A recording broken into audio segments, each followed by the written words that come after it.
siguro next question ko, ito naman I'll direct this to Angela, no. So in the talk that I was able to join, you mentioned that in the creation of art, you usually look into the heart, the hand, and the head. And yung last mo nun is the combination of all those things. So given that way of assessment or value judgment of what is art and how to appreciate art, when you talk about AI imaging, how do you find the human part in AI imaging, in the sense that you do a text prompt and then it gives you back an output or an image as an output in that framework? So how do you find the human aspect in AI imaging, given that where is the head, where is the hand, where is the heart? So yun yung connection, I guess.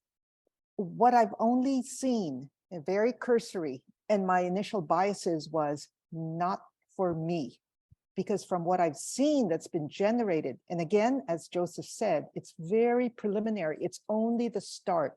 It was like, yeah, it's so not human, but it is something that people were having a lot of fun. There's a novelty to it. There's a quick, grasp of the program, and it's taking off. But if there were, and that would have to get into the creative exercise that most, I hope, artists do, at least I do. There's a conceptual element to what we make, and our intentions. I would now look at AI if I wanted to generate fictional, possible combinations, compositions, colors, things like that, after I feed in my selected images. So using the technology, I respect the question, the big question out there right now, which is like, they're stealing from a database from artists who did not give their permission. I'm not going to argue about that anymore. There are lawsuits. Are they frivolous or not?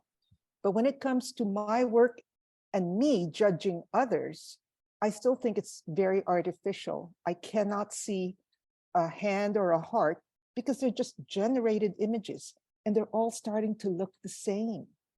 So, I don't know. However, in fine art, in the fine art world, galleries, I'm talking about galleries, auction houses.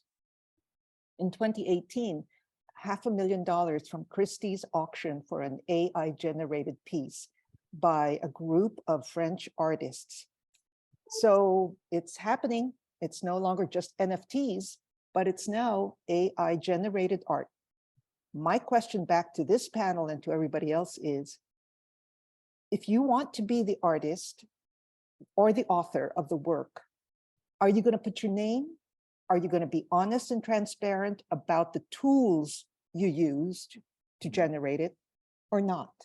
So it's claiming a little bit of the head, hand, heart, but putting it in a context of transparency or honesty or truth. Those are all questions that we're going to have to address for ourselves.